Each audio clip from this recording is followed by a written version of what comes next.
I went to hear Frank Sinatra. I also took a course at Barnard of Martha Graham dancing. Oh, wow. And that was wonderful.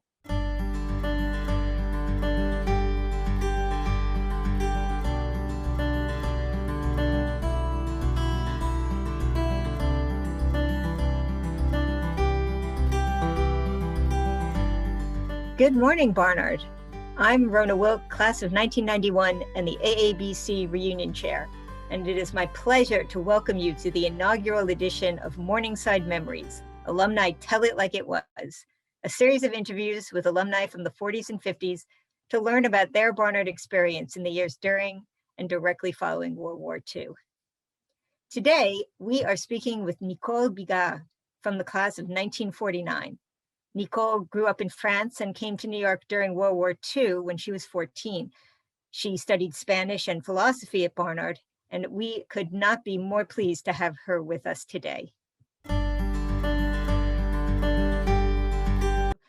So my understanding is that you came from France when you were 14 during World War II? Well, when I got here on the west side, I went up not Morningside, but I think it was maybe Columbus Avenue. And it certainly looked different from Paris. There was sort of a red brick building, and I didn't see the skyscrapers. But I came from Paris, and then my brother went overseas to de Gaulle, because there was de Gaulle got up and said, France has lost a battle, but France has not lost the war. And they were in England and ready to fight. Fantastic. So I stayed. I was going to Barnard, but I lived with my parents. I couldn't live them. They were not happy with this. Coming to New York, or you going to college, or both? Going to college was fine, but they didn't like me to stay on campus. I didn't have much of a campus life.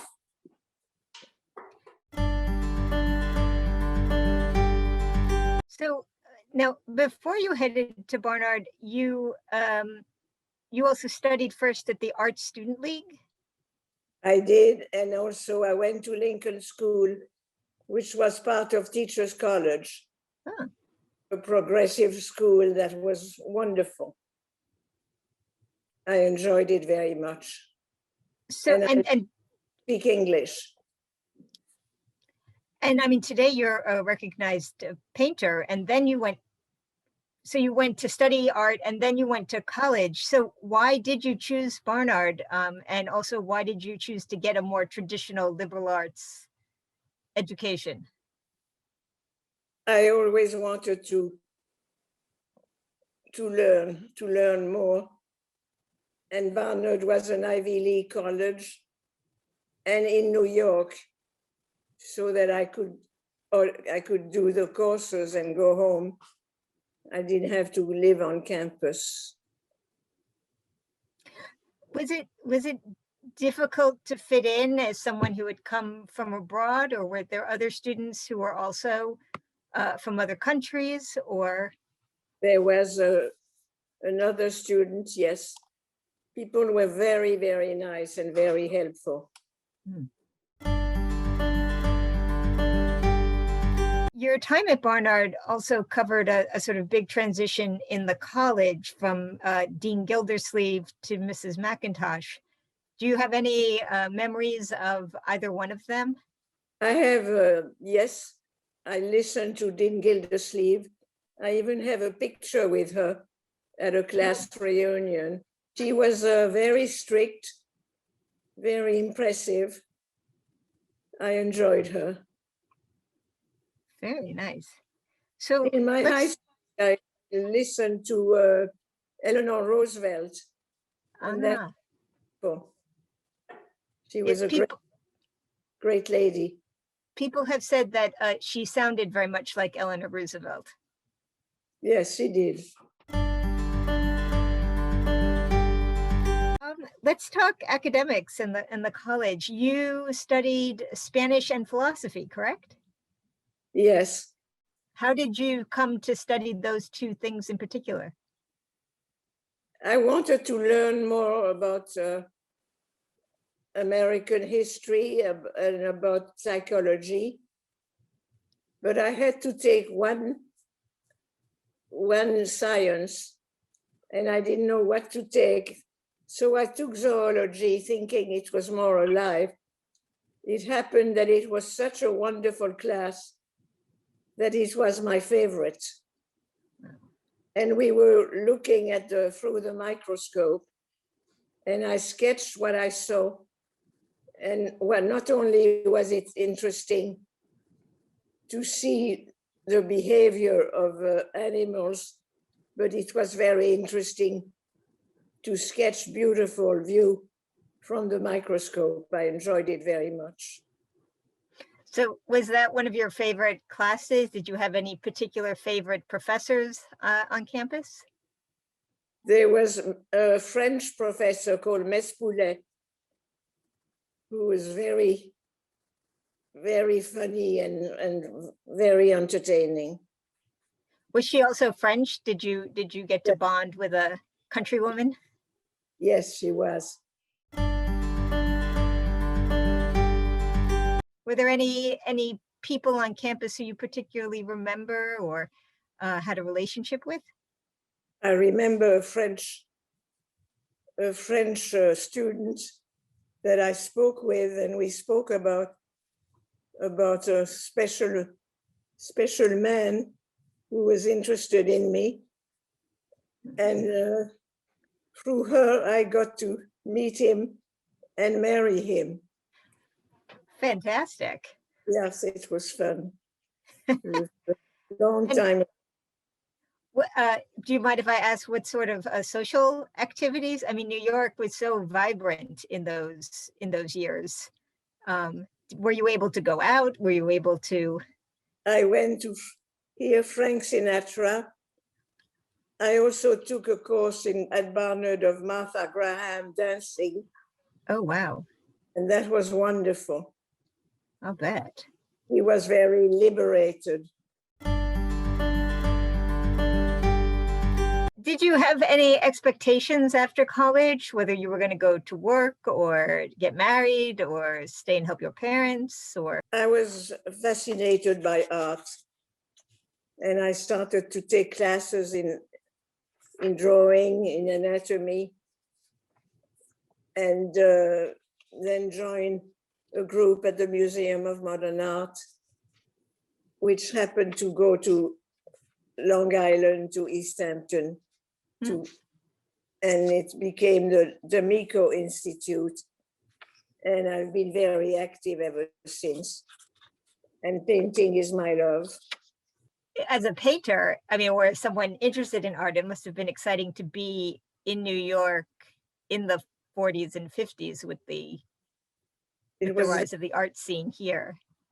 I had the chance of meeting de Kooning.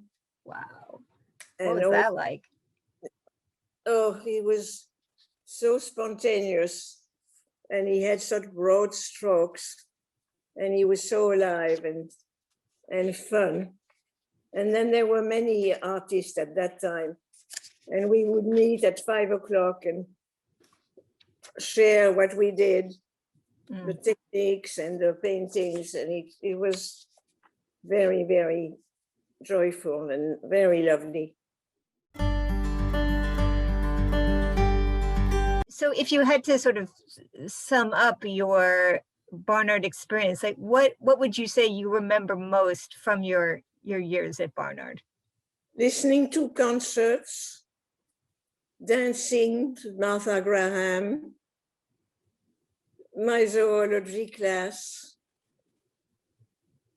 and the whole feeling of academic people, of wonderful wonderful surrounding, a warm acceptance, Mm.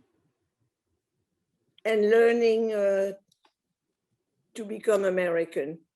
What were the things that struck you as the most different from coming from France to America in the 1940s? I think perhaps the ease with which the students spoke to each other, Mm. the way they dressed. I was still wearing bobby socks and flats, and they were very informal. Yeah. And then the big discussions, the big reunions that we had, and some of the meetings that we had with Columbia, Mhm. even though we didn't see Columbia very much. It's a big, has been a big change. Yeah. Now, since this is for a reunion, have you come to previous reunions? Do you have any memories of earlier reunions that stand out? Yes, a few years ago, I gave a dinner for my class, Oh, lovely. and it was wonderful to see people. I remember then as young girls, and they still had that sort of a same look. And it was very interesting to see what they had become. Had anyone exceeded or sort of fulfilled their expectations from when they were at college? Did you all have big dreams of doing important stuff? Well, I did in a way. I had shows. I had art shows. There was one called Kaplan, and she was the head of the art in New York. Mhm. And she was a good friend of mine. Lovely. And I believe that Barnard made me what I am now, which is curious, always wanting to learn more, to listen more, to read more. I am very thankful that I went to Barnard. It's one of my loves. It's still wonderful to go back. It and is. I can do it very soon. Yes, so do I. Barnard has been a big influence in my life. My curiosity of always learning, always reading. Yeah. It fills up my life, and my life is not boring because of that. Amen. Amen. Well, Nicole Biga, thank you so much for joining us today and sharing your memories of Barnard. We're very grateful, and I hope we can all be together on campus soon. I would love it.